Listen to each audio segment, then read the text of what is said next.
కలిసొచ్చే కాలం వస్తే నడిచొచ్చే కొడుకు పుడతాడట. ప్రస్తుతం వైఎస్ఆర్ కాంగ్రెస్ పార్టీ పరిస్థితి అట్లుంది.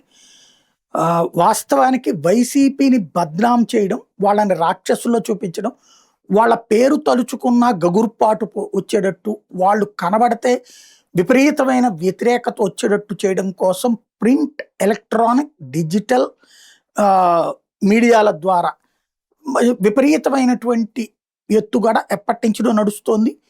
అదేది విజయవాడకి వరదలొస్తే వైసీపీ వాళ్ళే గండి కొట్టేశారని, విజయవాడకి సంబంధించిన ప్రకాశం బ్యారేజీని గుద్దడానికి పడవలతో కుట్ర పన్నారని, లేదంటే గనక ఆ మధ్యన ఎవరో ఒక సింగయ్య అనేటటువంటి అతన్ని జీపు కింద పడితే అతన్ని తొక్కుకుపో అని జగన్ తొక్కించేశాడు అంటూ ఆ మనిషి అట్లా డొల్లుతున్నాడని, ఇట్లాంటి ప్రచారాలు ప్రతిదీ కూడా పబ్లిక్‌లో ఒక స్పష్టత ఉంది. ఆ వరద ఎందుకొచ్చింది అన్నటువంటిది తెలుసు పబ్లిక్‌కి.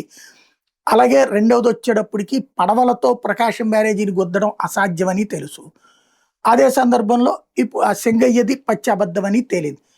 ఓ రకంగా అదృష్టం. లేకపోతే వీళ్ళు చేసిన ఆరోపణ ఆధారంగా కనుక అంటే ఆల్టర్‌నేటివ్ మీడియా, సోషల్ మీడియా లేకపోయుంటే వైసీపీ వాళ్ళని దొంగలుగా, వైసీపీ వాళ్ళని క్రిమినల్స్‌గా చూడటానికి అవకాశం వచ్చేది. ఆల్టర్‌నేటివ్ మీడియాలో చర్చ రావడం వల్ల వీళ్ళకి వర్కౌట్ కాలేదు. నిన్న జగన్ టూరు. వేలాది మందిగా ఎగబడి వచ్చారు తూర్పుగోదావరి జిల్లాకి. ఆ వెళ్ళిన సందర్భంలో ఒక షాపు దగ్గరన అందులో దేవుళ్ళని ధ్వంసం చేసేశారు, షాపును ధ్వంసం చేసేశారు, నాశనం చేసేశారంటూ జ్యోతి, ఈనాడు, ఆర్యజన్ మీడియా, అలాగే డిజిటల్ మీడియా, సోషల్ మీడియాలో విపరీతంగా పోస్టులు చేసుకొచ్చారు.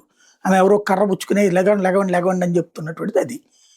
ఆ తరువాతన ఆమెని వైసీపీ వాళ్ళు కలిశారు. ఏమన్నా నష్టం జరుగుంటే పరిహారం ఇద్దామమ్మా అని చెప్పేసి. మాకే నష్టం జరగలేదయ్యా. జగన్ గారి హయాంలో మేము బాగుపడ్డాం. ఇప్పుడే కాస్త ఇబ్బంది పడుతున్నామని వాళ్ళు చెప్పారు. అయితే ఈలోపు తెలుగుదేశం ఆల్రెడీ వాళ్ళ సోషల్ మీడియాలో వీళ్ళని బాధితులుగా, జగన్‌ని వైఎస్ఆర్ కాంగ్రెస్ పార్టీ వాళ్ళని దుర్మార్గులుగా చూపించే ప్రయత్నం చేసింది కాబట్టి, ఆమె చేత కంప్లెయింట్ పెట్టించి ఇప్పుడు మొన్న ఎట్లయితే ఆ చింతాడని ఎలా అయితే ఎస్ఐని అవతలకెళ్ళిపోమనమని చెప్తే ఎస్ఐని హింసించారన్నటువంటి ప్రచారం చేసి కేసులు, అరెస్టులు వ్యవహారం నడుపుతుందో అట్లాగే ఇక్కడ కూడా చేసే ప్రయత్నం చేశారు. అదృష్టవశాత్తు వాళ్ళు ఆ కుటుంబం జగన్ పట్ల విధేయత ప్రదర్శించింది. ఇంతకుముందు మాకు ఇల్లు వచ్చింది. వాళ్ళు ఇప్పుడు తాజాగా ఏకంగా జగన్ వచ్చి కలిశారు. నిన్ననే బయటిచ్చారు. పైగా జగన్ వచ్చి కలిశారు.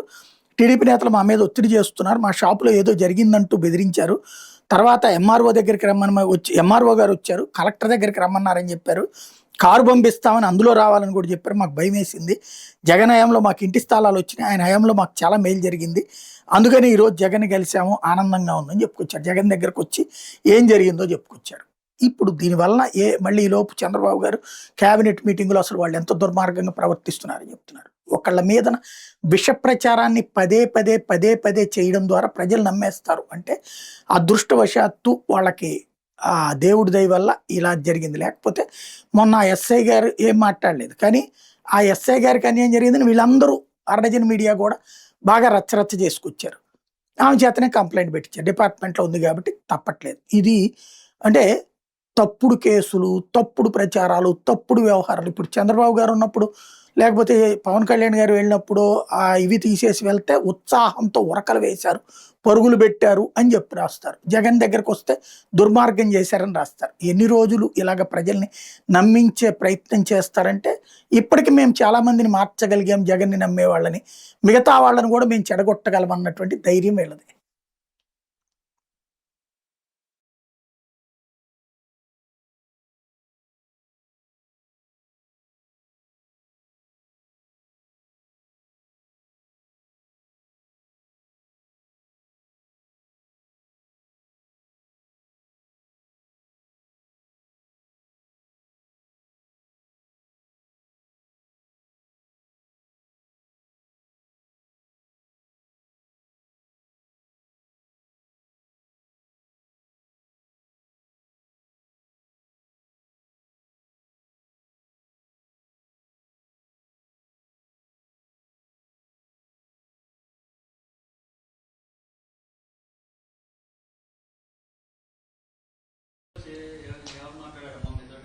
ఏంటండి? అవునండి. అక్కడికి వెళ్ళామండి, దుర్గారావు గారు రమ్మన్నారని అక్కడికి వెళ్ళామండి. ఏమ్మ అసలు ఏం జరిగింది అన్నారు.